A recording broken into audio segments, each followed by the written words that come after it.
Dana bulansan girmez.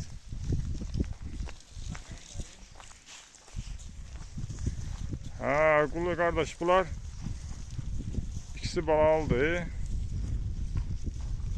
Bir daha bu keldi. Kalan da boğazlı. Bir yerden içerisinde kısır var. Kısırcığa var. Yani belenci. Tam super camışlar. Zaman zaman hayvanlardı. Daha bu özde yelinlidir. İşte bala verir. Yani camışlara kim alsa bakın damazı saklasın. Söz yoktu yani.